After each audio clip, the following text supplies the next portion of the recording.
यो question class 10 सेट्सबाट लिएको हो from where you can score 5 marks र अहिले जुन हामी गर्दैछौँ यो सबै न्यू कोर्समा आधारित भएर गर्दैछौँ. So you can see here the question if NA is equal to 40 NB is equal to 60 and NA union B is equal to 80 find the value of A intersection B. हामीले यहाँनिर A intersection B find out गर्नुपर्ने.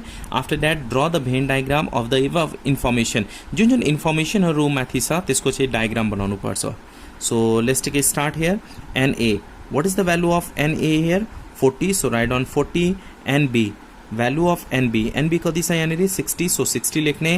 त्यसपछि A union B and A union B is equal to कति छ 80, so 80 लेख्ने हो. त्यसपछि हामीलाई के फाइन्ड आउट गर्नुपर्ने हुन्छ A intersection B. Now we have to find out A intersection B. So मैले अलरेडी फर्मुला प्रोभाइड गरेको छु यो भिडियोभन्दा अगाडिको. फर्मुला याद छैन भने भिडियो हेरेर फर्मुला लर्न गर्नु होला.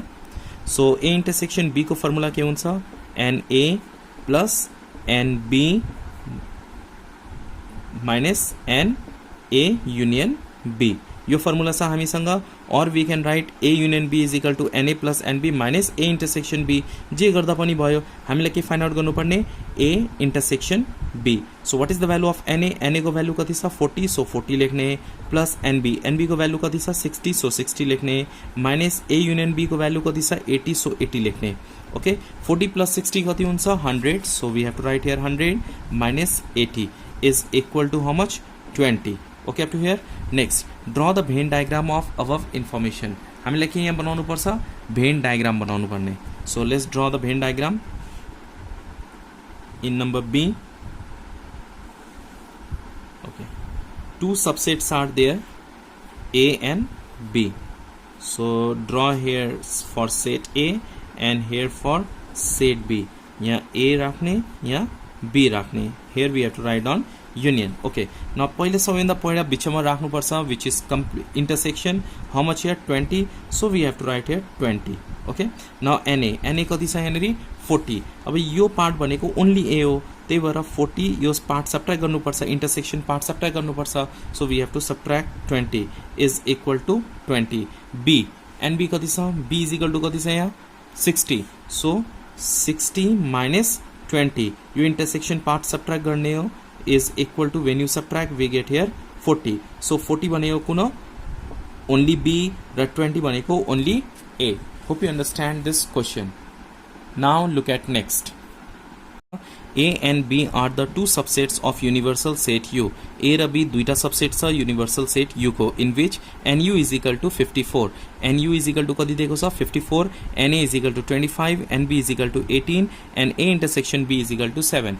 First of all we have to draw the diagram. हामीले यहाँनिर भेन डायग्राम बनाउनु पर्ने. त्यसपछि find the value of A union B complement. So let's take a start here. के इन्फर्मेसन छ सुरुमा राख्ने हो. NU is equal to 43, so write here 43. NA is equal to 25, write here 25. NB is equal to 18, so write here 18. And after that intersection देखो सा A intersection B is equal to 7, so write here 7. After that number 1 मा के बनेको छ भने draw the Venn diagram of the information. हामीले यहाँनिर van diagram बनाउनु पर्छ. सो दुईटा सबसेटहरू छन् A र B. Okay, so let's draw the Venn diagram of two subsets A and B. This one for A and this one for B. Here A, here B, and here we have to write on union. अब intersection 7 छ 7 कहाँ राख्ने बिचमा राख्ने. intersection भनेको A र B को common elements. Okay, now NA कति छ 25, so only A भनेको यो पार्ट हो. so 25 minus 7 सब्ट्र्याक्ट गर्ने एन्सर लेख्ने. त्यसपछि NB कति छ 18 मा 7 सब्ट्र्याक्ट गर्ने. when you subtract you will get here. okay, यति इन्फर्मेसनहरु दिएको छ मैले यहाँनिर फिल गरिसके. अब नम्बर 2 मा के भनेको छ क्वेशनले find the value of A union B complement. अब यहाँनिर हामीले कम्प्लिमेन्ट फाइन्ड आउट गर्नुपर्ने. कम्प्लिमेन्ट फाइन्ड आउट गर्नुभन्दा अगाडि पहिला हामी A union B find out गर्छौं. सो नम्बर 2 मा पहिला A union B find out गर्ने. A युनियन B को फर्मुला के हुन्छ NA plus NB minus NA intersection B. NA को वैल्यू कति छ NA is equal to 25, so we have to write here 25 plus NB is equal to 18, so 18 minus NA intersection B. intersection common कति छ 7, so 7.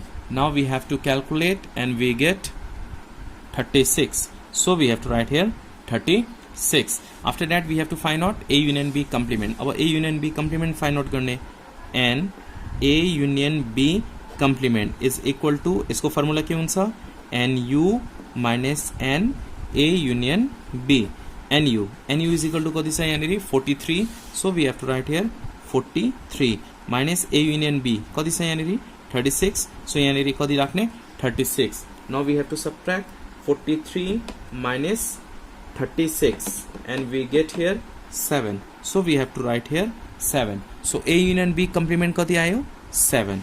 Now look at the question. We have to draw the diagram and we have to find out complement. Okay, up to here.